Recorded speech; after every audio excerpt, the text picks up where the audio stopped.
Hi, and welcome to Two CPAs and the Mic, the podcast where we talk tax, finance, and all things related to business. Whether you're a business owner, working professional, or someone who wants to start a career in accounting, this is the podcast for you. Hosted by CCK Strategies partners Jeff Frable and Sarah Mays, we dive into relevant business and tax matters with working professionals to make these topics less intimidating, relatable, and dare we say fun? Let's get down to business. Welcome to this week's episode of Two CPAs and the Mic. We are so glad you're joining us this week. We are here to cover relevant business and tax topics, but do it in a way where we are applying straight talk with practical information and not all the jargon and stuffiness that normally is associated with our profession. Mays, what's up? What's up, Frable? How's it going? It's going good. So introductions, in case someone's new. I'm Jeff Frable, partner with CCK Strategies. My wonderful and incredible co-host, Sarah Mays. I'm Sarah Mays, and I'm also a partner here at CCK Strategies. That's right. And we also have KP's in the house. KP, our in-house producer extraordinaire. Amazing. Yeah. She's back with us. Yes. She's been gone. I know she's been gone. She's been for gone two two episodes, which was really only 3 days. We had that whole conversation last time. So welcome back, KP. Thank you. So when we talk about friendly banter, I think you are the key person because you've had some stuff going on. You've been out, you've been traveling. What's going on? We had a quick graduation at college. It was a special graduation because one of our daughters is a senior, and she and my youngest daughter, who's a freshman, both play lacrosse at their college. They made it to the NCAA tournament. That conflicted with the big commencement, so the college was gracious enough to have a special graduation. So we booked it to Pennsylvania, had this amazing experience, moved the girls out. That was a whole nother podcast. And then booked it up to upstate New York to watch the tournament and the game. They lost, but it was still awesome. I thought she was going to. We went back to Pennsylvania and came home. And I got to tell you, I feel like I can do anything.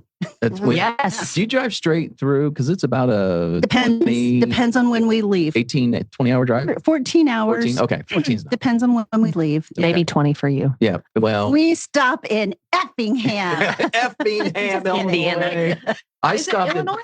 Yes. Oh, I thought it was It is. Indiana. No, Okay. I stopped just remember there the Effingham. too. I stopped at Effingham too. It also has the big cross. Yes, it The- does. the It big- does. Cross in Effingham. So congratulations on all that going on. you. Sarah, what's going on with you this summer? Anything big, special? And all your family's back in town All my now, family's so- back in town. Yeah. I'm exhausted. It's a good exhaustion, but I am Okay. exhausted because having a newborn is a lot of work. when you're 55 years old? Right. No. Oh, no. We're not, remember, That's we're us, not Jeff. 50 yet. Yeah, I know. I know. I'm not 50 yet, but no, it's a good exhaustion, but it's exhausting helping your daughter and her son. I mean, her son, but her husband. Yeah. And Wyatt's home. Yeah. Oh, Yeah, he finally he made made it it with the home, U-Haul, yes. with the U-Haul truck. Well, no, I mean, he is officially out of the army. He's home. Very cool. He's good. Yeah, it's all good. Very cool. Very Yeah. cool. Well, we are going to Richmond this weekend to visit the grandchild. We're going back to Virginia Beach for a week in July. I'm Yeah, I know, sorry. that's where the family. Oh. We're not going to Disney this year. And big news is that there's only 2 days of school left. Now, by the time this airs, it'll be a week or It'll be two. over. But when you have a wife that's an educator, that's a big day. That's Yeah. awesome. She's very excited. So she's going to end on Friday. And then the next day we're leaving to go see the kiddo with the grandkids. So Cool. That's going to be a So fun cool. road trip. we have not been in the pool yet. Oh, wow. Oh, There's I mean, something wrong with that. I know it's been kind of icky, Yeah. but we are ready. Yeah. We are ready for summer. I Bring don't it know about on. you. Baby. Yes. All right. Well, let's I'm bring it ready on. to. Let's talk about this week's episode. We have a special guest. We're going to be talking about transitional leadership between generations. So if you are a entrepreneurial business owner, you definitely want to stay on and listen to this topic because at some point in time, you're probably going to be experiencing some type of transition like this. And if you're not an owner, but you're in the business world, I think you'll find this very interesting because you may see some of the things that go on in the office place. Everyone thinks that generational leadership changes are very easy and they're very structured and they're very just And it's always emotion. yeah, there's no nothing emotion. really goes on, but right. there's a lot behind the scenes. So we have an expert on today. Sarah, why don't you do the intro? Yes. We have Scott Dannemiller. Welcome, Scott. Hello. Good to be with you today. Yes. Well, okay. Well, I'm going to give a little bio and brag on you a little bit. Okay. Oh, all right. So, Feel free. I'll take it. I don't get this at home. I mean, right? I didn't get this morning at breakfast. All right. Yeah. Okay. We've served our purpose, guys. Yeah, here we go. So he is the founder and president of LifeWorks Associates, and it's a training and development firm in Franklin, Tennessee. And he brings over 25 years of experience in leadership and organizational development. He's actually done leadership coaching for myself and for a couple of other partners here in the firm. And he's done amazing work just in CCK ourselves with management and consulting and all those things. And then he's also co-authored a book with his wife, Gabby. It's called The Year Without a Purchase, which is, he's explained a little bit of that to me, but they went a whole year without buying a single thing. And they were on the Today Show and they were doing all kinds of cool stuff. See, I remember. It has no relation at all to the work that I do, but it was a fun experiment. Yeah. Yes. Let's talk about that before we get into the meat. So tell us about it, a little bit about it, Scott. Well, what was it? Just like everybody, this part's not like everybody. About 10 years into our corporate careers, you start asking, where's the meaning in all this? And I came home and asked that question, and my wife asked the same question. And I said, we should just be missionaries or something. She said, okay. And she was a project manager at the time. So she had a PERT chart and a Gantt chart. And we went and spent a year living in Guatemala with the Mayan family and doing volunteer service. And it was a great experience. And we learned about simplicity. Fast forward 10 years from that, and we're looking up at the wall in our house, and there's this custom frame piece of art that has our family mission statement on it that we had paid $600 for. And we're like, wait a minute, we learned about simplicity. Why would we now have to spend $600 on a piece of art that has our mission statement on it that's all about simplicity? So we embarked on a journey. We said, we got to get back to what's important. And we spent a year not buying any stuff. That was the rule. You could buy things that you could use up in a year, fix stuff if it breaks, but no new stuff. So if I said, I need a pair of pants, my wife would say, well, are you naked from the waist down? If not, then you don't need a pair of pants. You have pants on. You don't need pants. You just want pants. So the term need really became need literal. Versus wants. And it was a journey for the whole family. Our kids were young at the time, and honestly, they didn't even notice. We didn't tell them. Now, if we went through this with teenage kids, got different they would know. Talking Christy, you got kids in high school, it would be a different story. But yeah. Well, Scott, I love what your website says when it talks about what you do. And it says you teach people how to think better, communicate more effectively, and eliminate the general jerkiness that plagues our society. Can you talk just a little bit about what that jerkiness is? Well, I think the jerkiness often stems from most leaders that I work with. And in general, we all have an imposter syndrome. We're all asking, what if they find out I don't really know what I'm doing? Right? Now, we know we know what we're doing, but there is some stress in feeling like we have to have all the answers all the time and know exactly what's happening. And that creates internal anxiety, which oftentimes comes out as either aggressiveness, assertiveness, I'm sharp with people, or I feel like I have to be way too politically correct and use just the right words. Now, we want to be respectful to everybody, but we also want to bring our authentic selves to work. And that's what I hope we can create in cultures with organizations and in leaders that we work with. So that's pretty cool. No kidding. Wow. Yeah. Okay. So today we're supposed to be talking about, we did go off on a tangent. Yeah, we got to get back on track. No. So, I'm going with you. Wherever you want to go. We're going to go. Thank you, Scott. Yes. So we're talking today about, transitioning from, it can be just from one leader to another. For how it really resonates with us is we're transitioning from founding partners to the next generation, second generation. And how can we do that without really making, it's not ever really going to be smooth. That's a perfect world is smooth. It's not ever going to be perfect. But what is that most common silent assumption the founders and the successors make when they interact with each other? Assumption, Scott. Yes. And the assumption that we make is that the new leader will learn by osmosis. And it doesn't happen that just because they're sitting Wonder next to Twin me. Powers. Yeah. Just because they're sitting next to me and watching the way I work does not mean that they're going to pick everything up. And the learning by osmosis, we have a positive intent with it. Most leaders that I work with, we all suffer from something called the curse of knowledge, meaning I understand how to run my work so intimately that it almost feels like it'd be condescending if I were to explain the details to you. Like, doesn't everybody know this? And that curse of knowledge is what gets in the way of us not sharing some of the most basic details that are going to be most helpful to the successor coming after us. So, Scott, does this happen mostly when you bring in a new leader from the outside versus someone that's been there for years and years and years? Or is it worse when you have someone that's been there for years because you assume they know everything? There are different challenges. What I find most organizations, if I'm bringing in somebody from the outside, I tend to make assumptions about their capability, often for the positive, because of their previous title, their previous references. I believe that they're going to know everything about this job. And the biggest hurdle to overcome there is there are some intimate details they need to know about how to operate within that specific corporate culture. Even if they're from the same industry, it's how do we do things around here, and knowing what are the landmines I don't want to step on.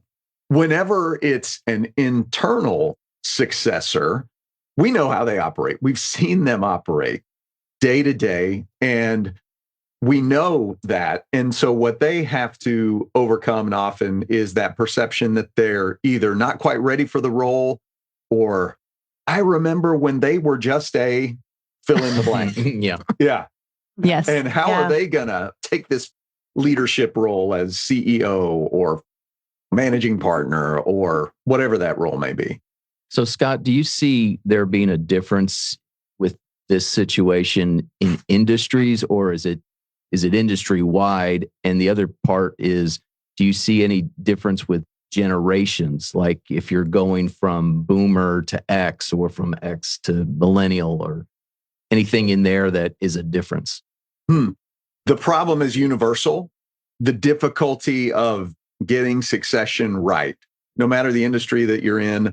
From a generational perspective, I may have an unpopular opinion here on the generational perspective, but believe we can't label generations and paint them with this broad brush. In fact, there's very little research out there that, from a generational perspective, that's longitudinal, meaning, all right, I'm going to study generations over 30 years and see what the differences are. The only thing that tends to be different is the younger generations tend to rely more on technology. But from a generational perspective, what you are fighting is perhaps the lack of breadth of experience. If I've only been in the industry 10 years, the person I'm replacing has been there 30. They have 20 more years just to absorb information about the industry. What are the potential pitfalls you're going to run into, how to work with different people, and building that network. It's so interesting, Scott, when you talk about generations. I think about some of the internal assessments we use, and we want a quick fix. And we also, I think, lean into these tools, resources, ideas as a crutch. And you can't blame everything on generational differences. You can't blame everything on a strengths difference. But what I'm hearing is, the good news is we are people. The bad news is we are people and we are complex and we're not always neat and tidy. No, not at all. Not at all. And so where that helps us is, and getting back to your comment on let's get rid of the jerkiness, let's just be authentic, is the more transparent we can be on the front end of these transitions, with me as the new leader saying, here's what I'm all about. Here are my strengths. Here are my faults and flaws that I need your help with, right? Here's where I hire people to fill these gaps for me. And likewise from the team, here's the things that we're really good at. Here are the places where we hope you don't change things. Let's be transparent about that. Don't touch this because we've loved this for 20 years. And if you do change it, it's going to create problems. Now, does that mean we can't make a change to a particular process or no? But know that we're going to need to be very upfront about the potential pitfalls when we do that. Yeah. Potential pitfalls, going sideways, all of it. Well, yeah. So what happens when it does go sideways? And especially when it's sideways in the leadership group or with that actual successor that's leaving and the new person, how do you know, or how do you keep it when it's sideways internal? Do you broadcast it to the rest of the people in the firm or the business, or do you keep it closed doors and pretend it's fine on the outside? And pretend everything's fine. I'm a big fan of prevention in these situations. So I think one of you said earlier, it's not going to go smoothly. It never is smooth. And so if we set that expectation up front, that's helpful. And as leaders, we oftentimes want to gloss over it and say, anytime we're implementing a change, right? Well, we're excited about this. It's going to be faster, better for shareholders. It's going to be more cost effective, and we sell all the benefits. And then we say, man, there's going to be some speed bumps along the way. Well, if you're the one hitting the speed bump, it's jarring. And so I don't see it as a speed bump. It's sometimes changing the fundamental way that I do my work, that I've maybe done it for 15 or 20 years. And that is not smooth. It's not going to be. So, and we can talk about what happens when it does go sideways. But in any transition situation, what I recommend is that we acknowledge that there may be some fundamental differences, some fundamental conflicts that come up. But what we're going to do is, I don't know what the cadence is, every 3 months, 6 months, 9 months, we are planning a course correction. Let's say a little prayer that when that planned course correction comes up, we don't have to do anything because it's going great.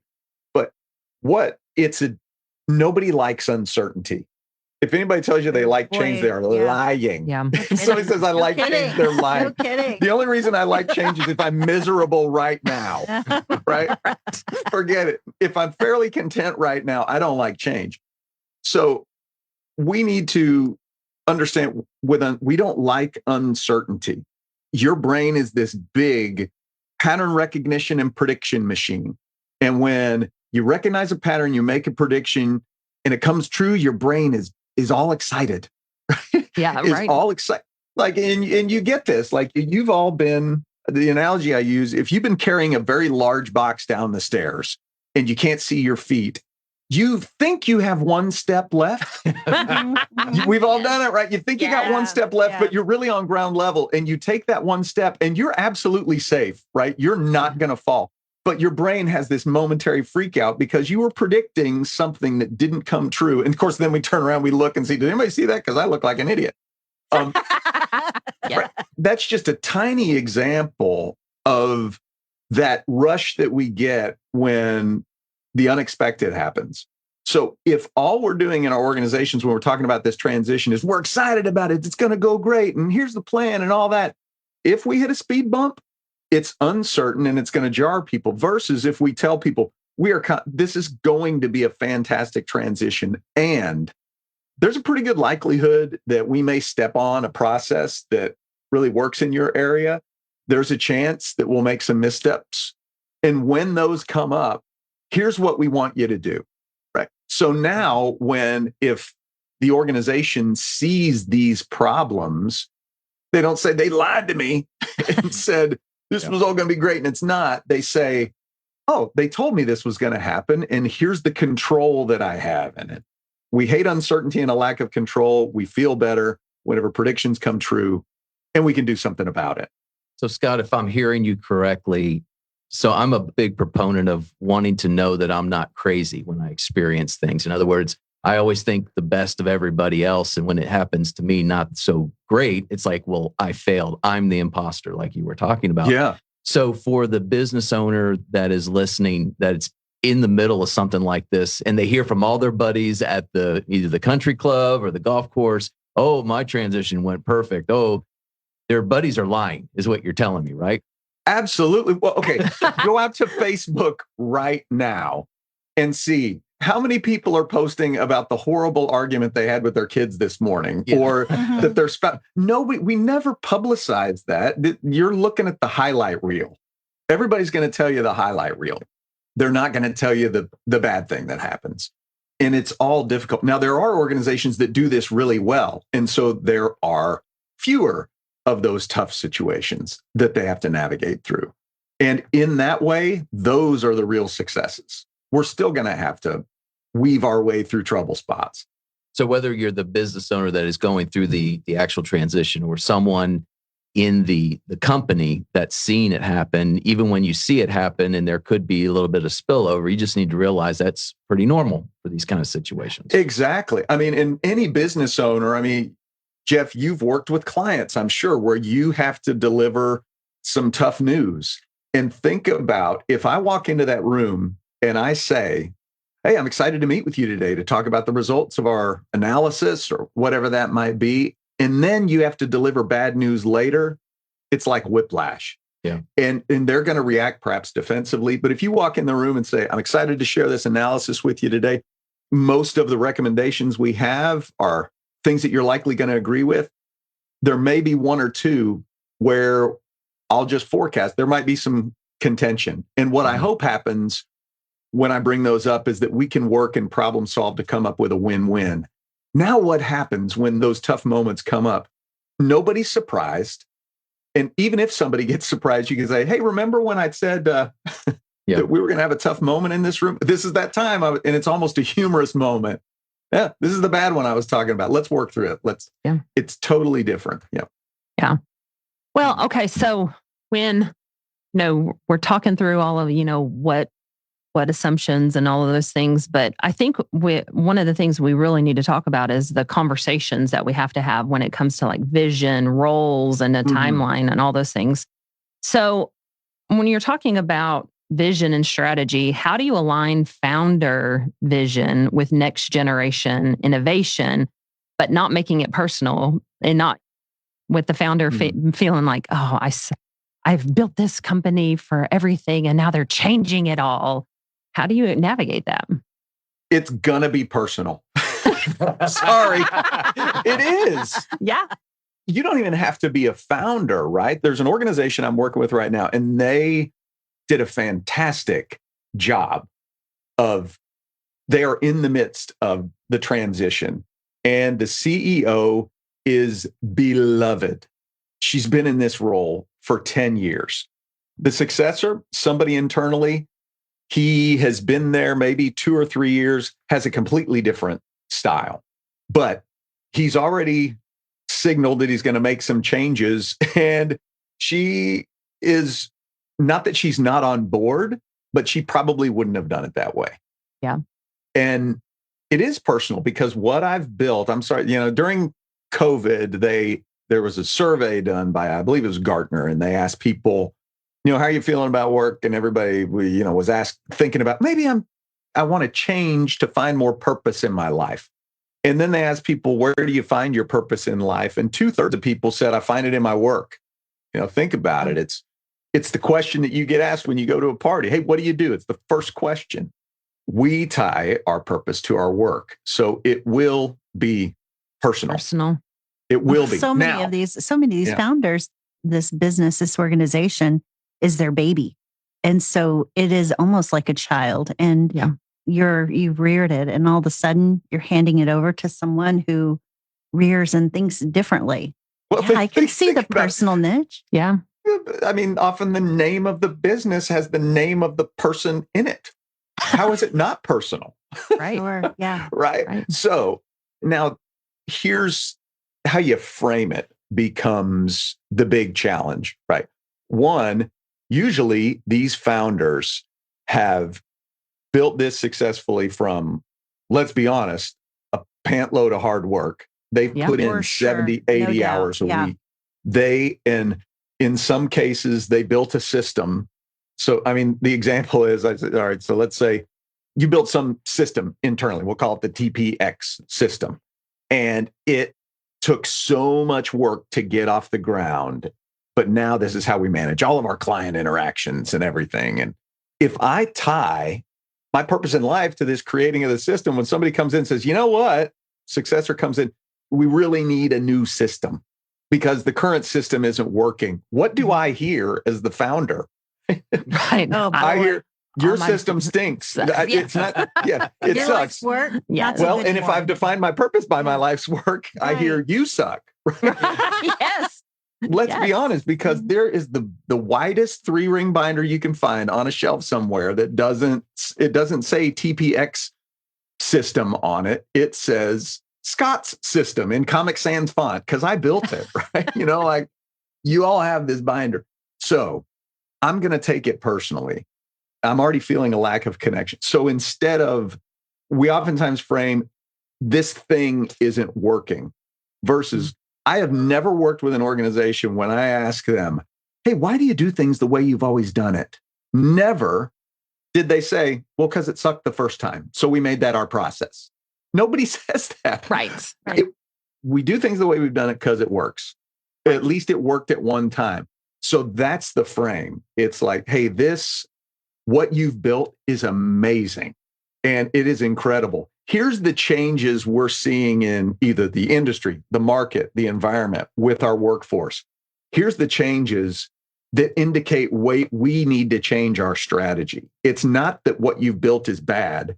It's that the situation's changed and we need to build something just as good as you've built for this new situation.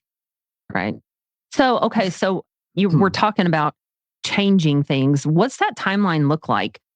And I'm going to assume, I'm going to make an assumption that it's different for every organization, but there should be a transition plan in place. How do you, and because you're talking about, hey, we're going to have founder vision and changing it to the next generation, but what's that timeline look like? Because there's going to be some overlap when the founder or the original CEO or person in leadership is there transitioning to that successor.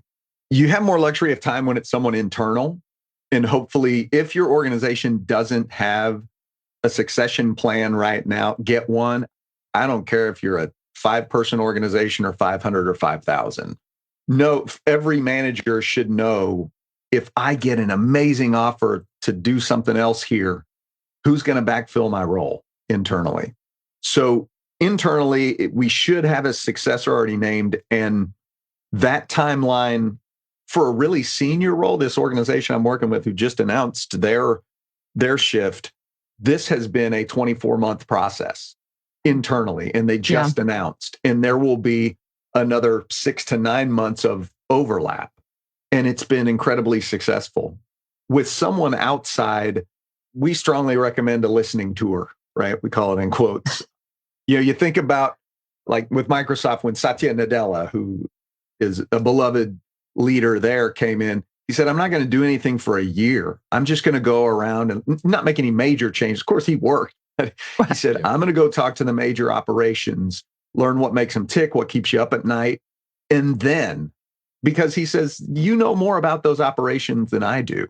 Yeah. And 24 months is not unheard. Now, most of your founders are looking at going, I want to get out of here in 3 months. Right. What do I do? Yeah. Right. What do I do? What do you do when, like in succession, when they say, oh, I'm going to leave, but then they're like, psych, I'm just going to stick around. Yes. I'm just going to stick around. So again, here's where the prevention comes in. The first part is, before leaving, what most leaders start with is, here's my role. And I'll make a list of, here's all the quote unquote things that I do. That's step one, but not nearly enough. And that's where most organizations leave it. Let me just leave you a to-do list and a checklist and take this over. With whatever short time you have, 2 things to add to that. One is, well, actually 3 things. One is, what skills and behaviors are required to be successful? So I get the list of duties, but skills and behaviors to be successful here. Maybe it's proactivity. I can't let things sit because here's my clients, what they expect.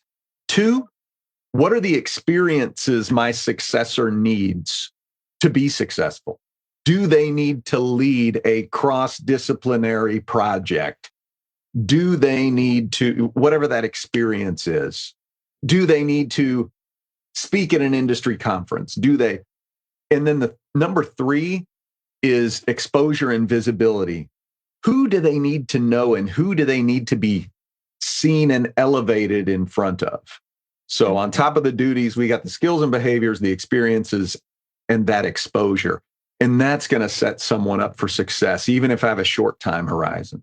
So Scott, during that time, whenever there is that overlap, is that what the exiting leader is locking arms with the new leader to help them to make those introductions along the way, helping them see those behaviors and informing them of those skills that are really important for success?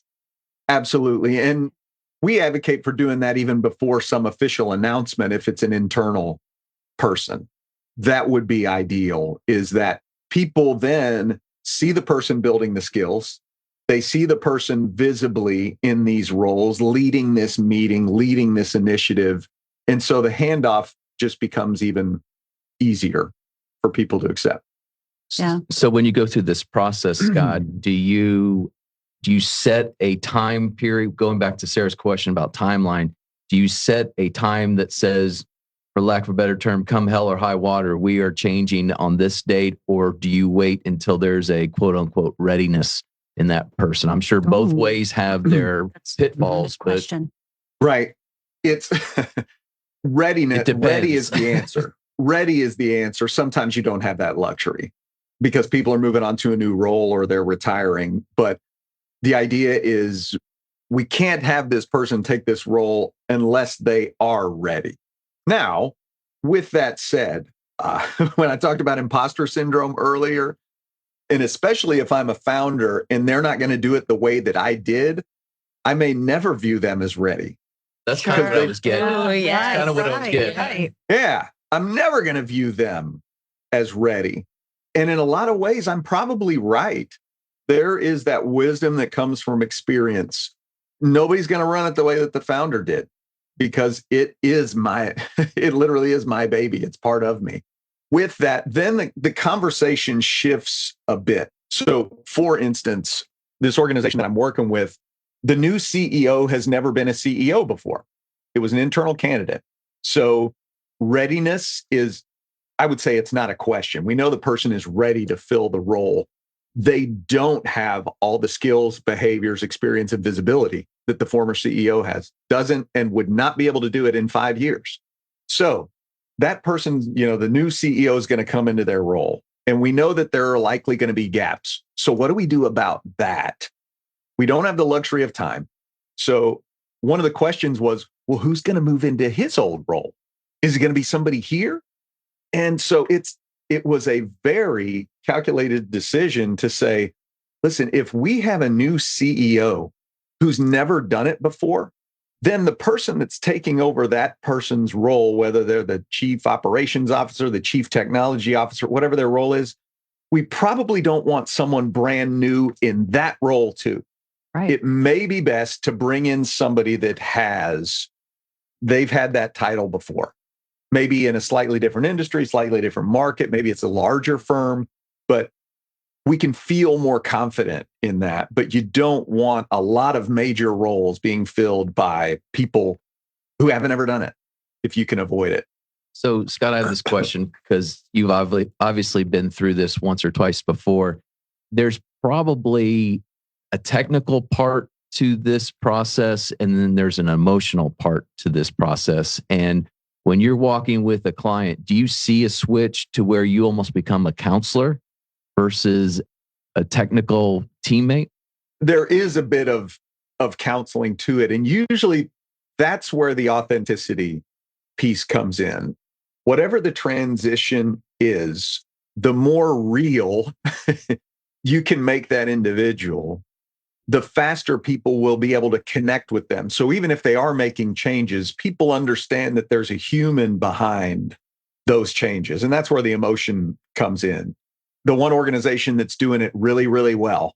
I said the former CEO, beloved, was the kind of person, they're too big now, but early on, even when they had over 100 employees, would call every employee once or twice a year to have a one-on-one, just say, how's it going?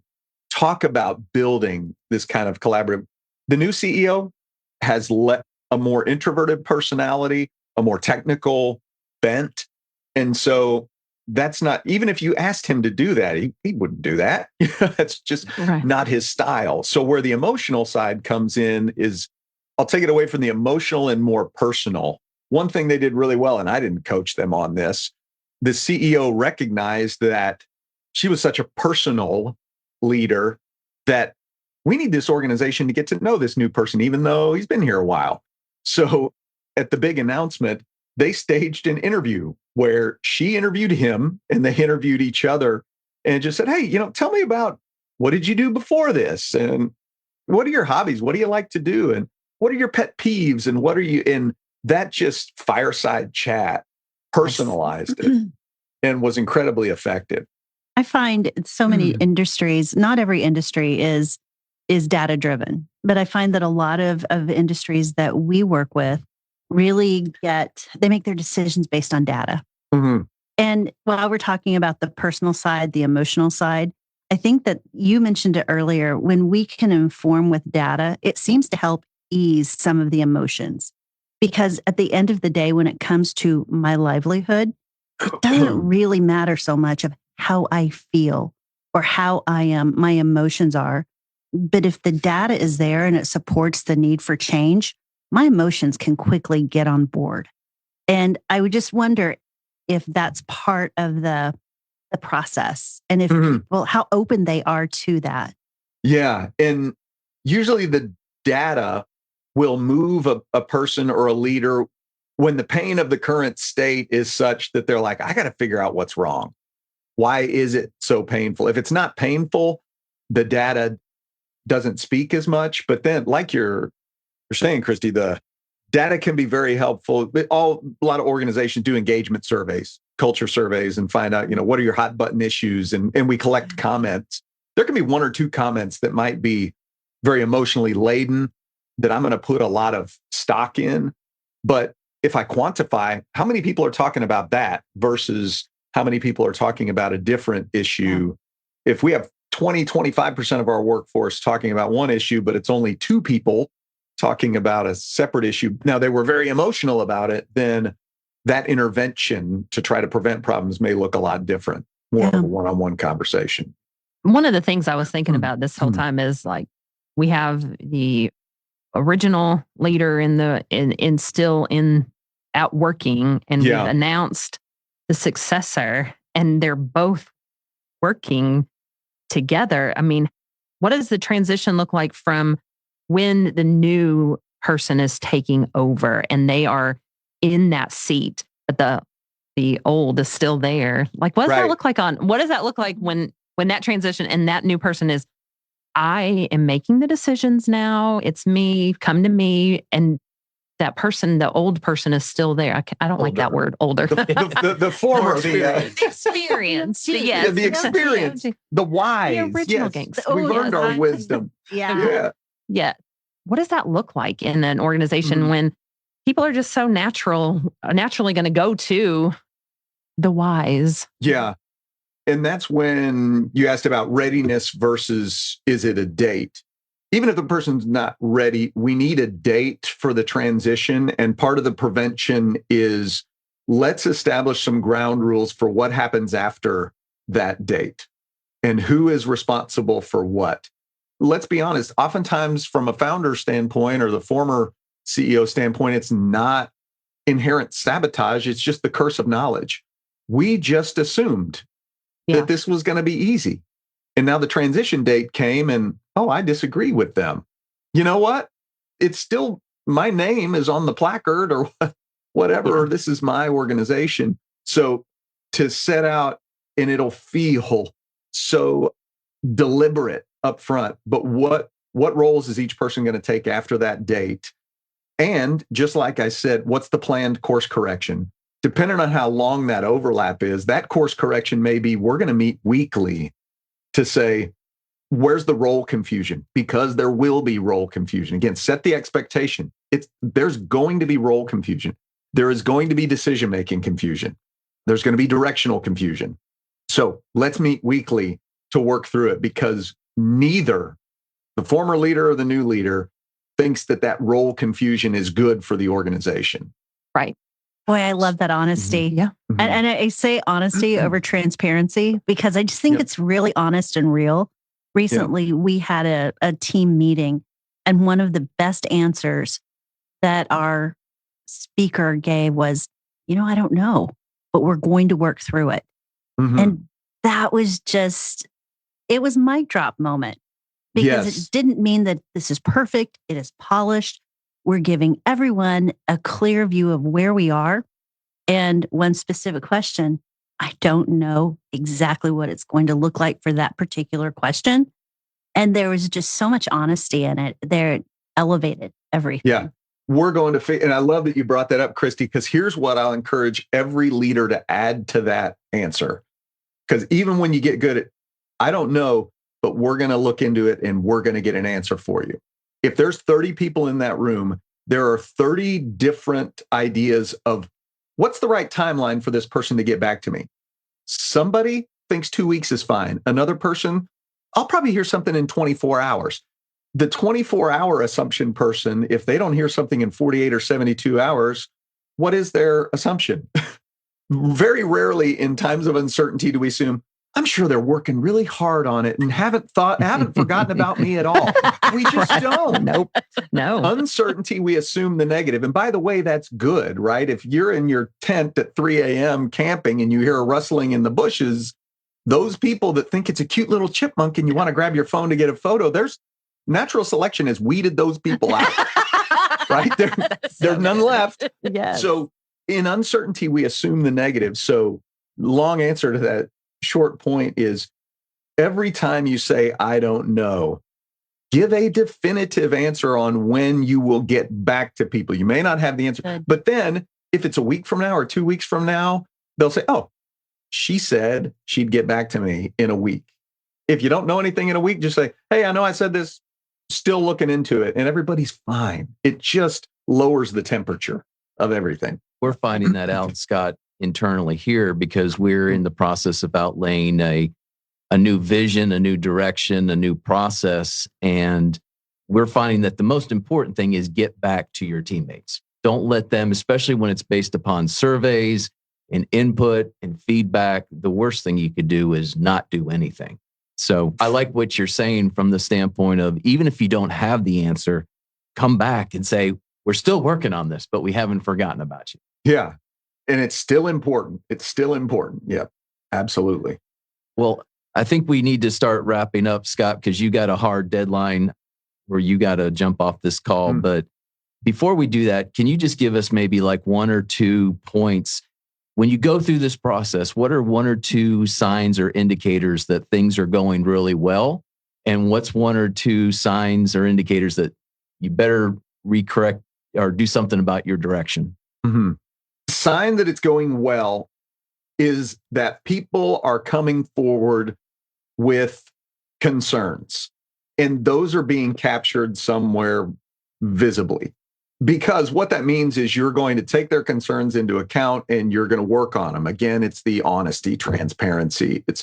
We know it's not going to go perfectly smoothly, but we're going to work really hard to make sure that we're good when this transition is over, that you not only like working here, the processes are working, our clients are happy.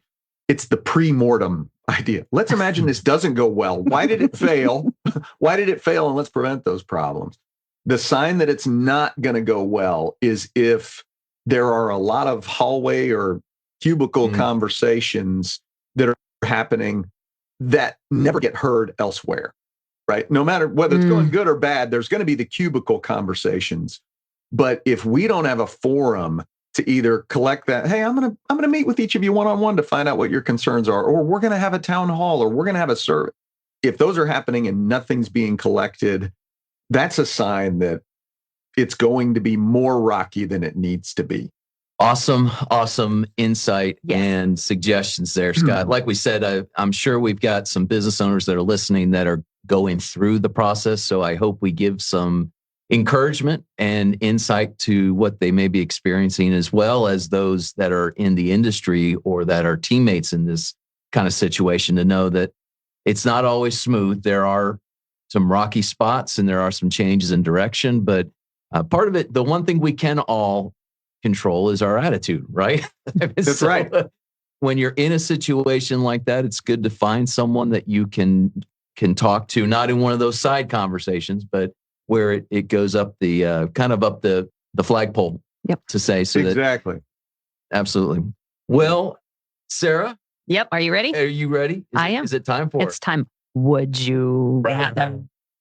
We got to get. We're still working on it better. Yeah, there's some anticipation that's building here good. for me. I don't know. Yeah. Anticipating this, Scott. All right, Scott, we got some would you rather questions for you. Oh my goodness. All right. A surprise, yes. All right. Would you rather have your life narrated by a motivational speaker or a sports commentator? Oh, sports commentator for sure. Nice. All right. Would you rather have a leadership retreat in the mountains or a leadership conference in Vegas? Oh, the mountains for sure. Okay. Yes, all right. absolutely. I think I'm allergic to Vegas. I don't know. I think, yeah. Yes. Would you rather coach someone who never stops talking or only gives one-word answers? Oh, someone who never stops talking. Because you get a lot out of it, right? That's right. All right. And would you rather survive 1 week without caffeine or a week where you have no control over your calendar? I'd go caffeineless. Yeah. Okay. Yes. That's the control of your calendar, right? Yes. All right. And this, our last question. Okay. I was wondering if you were going to get to this. Yes. Our last question is from a loyal listener. And so he asks this question. Would you rather do a stand-up comedy show or live primitively, or ask your mother to live primitively in Guatemala again? Do you know who that? Do you know who I know who this is. And this person was at my one attempt at a stand-up comedy show. So I would live in Guatemala for the rest of my life rather than bomb like that ever again.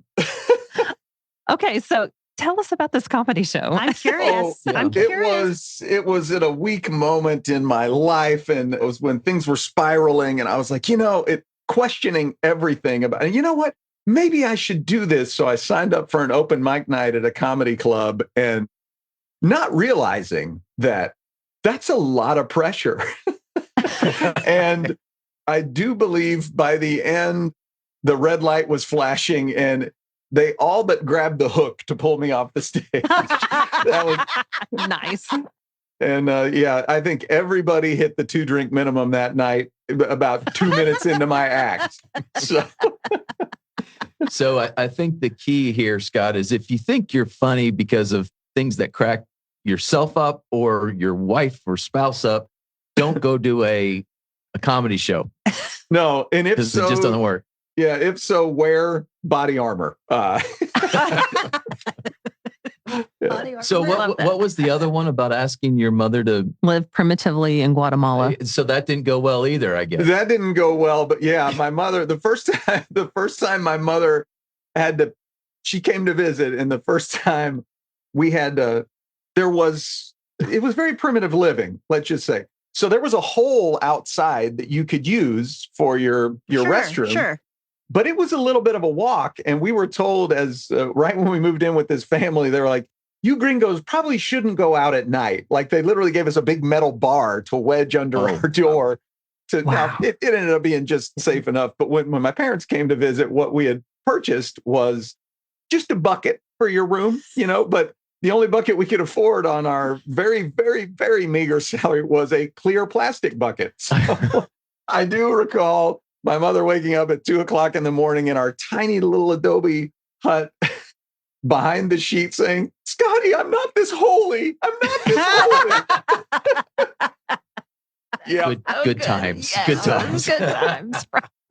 Well, Scott, thank you so much for sharing that insight. And you'll have to go to that loyal listener and give him a hard time for bringing that up. Bringing that up. Yeah, that'll be great. Well, it's been a pleasure to be with you. Thank you so Scott, much. Thank you, Scott. we know you got to jump off, so feel free to do that at any time. But before you go, if our listeners wanted to get in touch with you in any way, shape, or form, what's the best way to do that?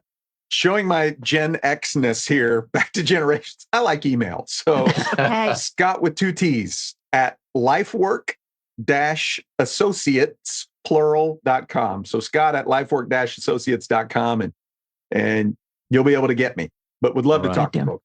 All right. Thanks. Wonderful. Thank you, Scott. Yep. Y'all have a good one. Take care. All right. Thanks. You too. Take care. Bye-bye. Bye-bye. All right, everybody. What are you thinking? What's going through your mind? Oh, I'm spinning. Christy, well, you were over here making notes. I am spinning. I mean, there were so many nuggets. It started with the curse of knowledge, how it gets in the way of sharing the most basic details. And I thought, wow, that plays into so many different parts of our lives, not just with generational and succession planning, but how many times do we go to the person who knows the most and we lean in? Mm-hmm. I mean, it's a little lazy on our part. We should be trying to get others to grow the knowledge. Yeah. And it's very comfortable.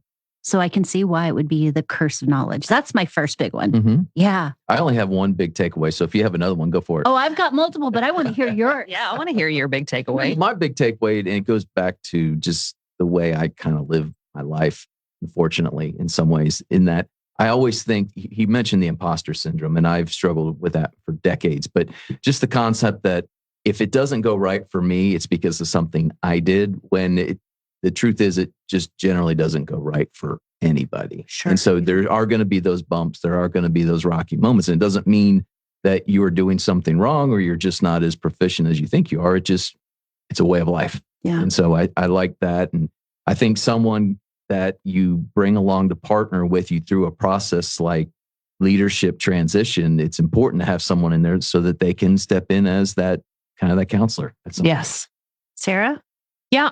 I just think I've just learned just what we've gone through here, and then just listening to Scott, just don't have that stick your head in the sand mentality that change is inevitable, especially in the workplace. People are going to come and people are going to go, and we just have to be open and honest about it. And everybody is different. Everybody is going to lead differently, and that is a good thing.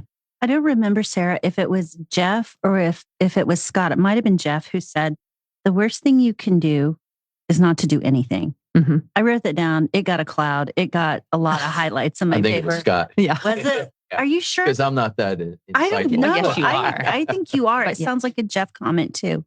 But it's exactly with what you're saying. Yeah. Mm-hmm. Well, the other thing about this is the teammates that go along. It's not just about the leaders that are transitioning, but the teammates. And that's what I go back to when you talk about our experience, Sarah, because again, we've been in the thick of it now for a couple years, Mm-hmm. but with our last transition, it really became fully second generational. So everyone's in a different spot, like you said, but everyone has a different experience level. So there are those of us that have been here for 15 to 25 years, Mm-hmm. and they know the process, they understand the toil and the effort that's gone into it. So you're like, well, just trust us. We've seen this happen. And then you have individuals and teammates that have been here less than 5 years, and they may not even know or have met those founders. And so there's that process of, well, how do you integrate the history with the new? But you got to treat everybody differently. Yeah, you do. Process. Yeah. You know, Jeff, you said something about what I'll say, still honoring the legacy, the beauty of what makes us who we are. Mm-hmm. It still exists. It doesn't have to all go away, but just really honoring the legacy of making each place that special place, that X factor. And one of the coolest things about our situation, just to brag on us a little bit, and we've talked about this with our teammates as recently as a week ago, is that our core values are what we refer to as our GREAT acronym: goal-oriented, results-driven, encourager of others, accountable with integrity, and thoughtful, the whole person. Those are probably the most important, best, most awesomest gift that our founders of this firm have given us. Yes, It, for it, sure. it came early in the process, within the first 5 to 7 years. Mhm. And we keep going back to it. and it never changes. Right. Not because we're being lazy, but it's like, that's who we are. Right. And so that's one way to honor those types of relationships and situations. But I just find in our situation, we haven't changed that core value for years. We still haven't. Yep. So, anyway. Well, I hope our listeners enjoyed the topic for today. And if you didn't, you can email us at podcast@cckcpa.com. If you love the topic and would love to share some suggestions for other topics or other speakers, other guests, please email us podcast@cckcpa.com. We would love to hear from you. Be sure to like and comment and share this podcast with just one friend. If we, and then they share with one friend, and then that could they share. triple or quadruple your listenership. Yeah. And it's not about the numbers. It's about, we believe there's good content and timely content. We believe that when we put these things out there, there's someone out there specific that needs to hear what we're spitting out. Right, Sarah? Yep. KP, it's good to have you back again, and we missed you. So we're glad you're back again. As always, we want to thank CCK for the opportunity to do something different on a different platform, a different medium. And so thank you to CCK Strategies. KP, as always, we missed you, and thank you for keeping us on the straight and narrow. To Robert Mays for his intro and outro musica, and Clarence Fisher with Tulsa Internet Marketing Services. Thank you to him also. And finally, our two administrative superstar teammates, Emily Johansson and Dasha Janko Ferguson. Thank you so much for helping us get across the goal line every week. Again, we are so happy you joined us this week, and we hope that you join us next time as these two CPAs get together to have a chat, and you get to find out who's on the mic. The information provided on this podcast is for general informational and educational purposes only and does not constitute accounting, tax, legal, or financial advice. While we strive to provide accurate and up-to-date information, laws and regulations change and individual circumstances vary. Always consult with a qualified CPA or professional advisor before making any financial or business decisions. The views expressed by the hosts and guests are their own and do not necessarily reflect the opinions of any organizations they are affiliated with. Listening to this podcast does not create a client-accountant relationship. By listening to this podcast, you acknowledge and agree to those terms. And that's a wrap for this episode of Two CPAs and the Mic. If you found today's episode helpful, please subscribe, share, and leave us a review. Have questions or ideas for a topic? Reach out. We'd love to hear from you. Email us at podcast@cckcpa.com.